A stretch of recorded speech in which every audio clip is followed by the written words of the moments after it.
Today I'm going to talk to you about the topic of spiritual direction, probably the thing that I feel like I do the most often in my priesthood. Well, since ancient times, the Lord has inspired people to desire a deeper union with Him and to recognize at times that they really need guidance. They really recognize how often we can kind of fool ourselves into maybe not challenging ourselves enough or challenging ourselves too much, and how even the evil one can mix us up.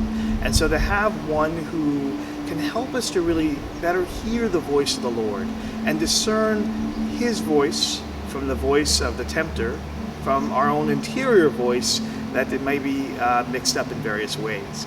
And so the help in that discernment, one has a spiritual director. And usually this was associated with religious sisters and priests, with priests in particular, and it was not something that many of the laity often had an opportunity for. But the church has more and more recognized, in fact Pope Benedict once said that every single Catholic should have a spiritual director. And I remember I was really angry when I heard that. I was like, how is that possible? There are not enough priests to do that. And I remember a layman here at St. Mary's Riken said to me, Father, if everyone had a spiritual director, there would probably be way more than enough priests, because they would hear the voice of God calling, trust Him enough, and follow Him. And that's what spiritual direction really does. It helps you to hear the voice of the Lord speaking, whether interiorly or through other people or circumstances, to be able to discern it, and then to trust the Lord because you're in a deeper relationship with Him.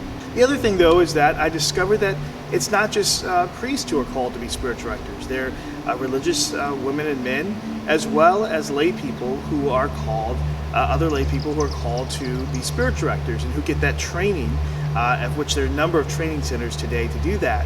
And the Lord put in my heart even a couple of people that I should ask to do that, and they're in training right now. So it's not that you have to go to, especially me, or to even necessarily your parish priest. Some parishes even have lay spiritual directors or deacons who are spiritual directors, and they're wonderful spiritual directors because they're trained not to direct you themselves, but instead to help you to hear the direction of Jesus Christ. And that I always tell people is the goal of spiritual director, not that you're dependent on me, but more and more dependent on Christ, whom you're falling in love with, and who constantly is shedding His light upon you, His goodness upon you, His grace, enabling you to hear and to see His actions again in your life.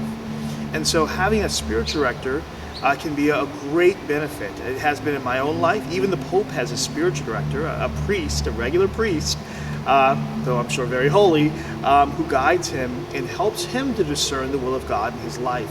Knowing, again, him being human like the rest of us, there can be all sorts of temptations and distractions from the evil one. And so I encourage you to look into this beautiful gift of spiritual direction. See if maybe your pastor, or he can direct you to someone who might be a good spiritual director for you, or to maybe for a particular time in your life when you're maybe having dryness in prayer or struggles even having a good prayer life. A good spiritual director can really help you to get off the couch and to more and more get on your knees. And that encounter with the Lord will change not only your life, indeed it'll change your eternity. It happened for me, and I pray God it'll happen for you. God bless you.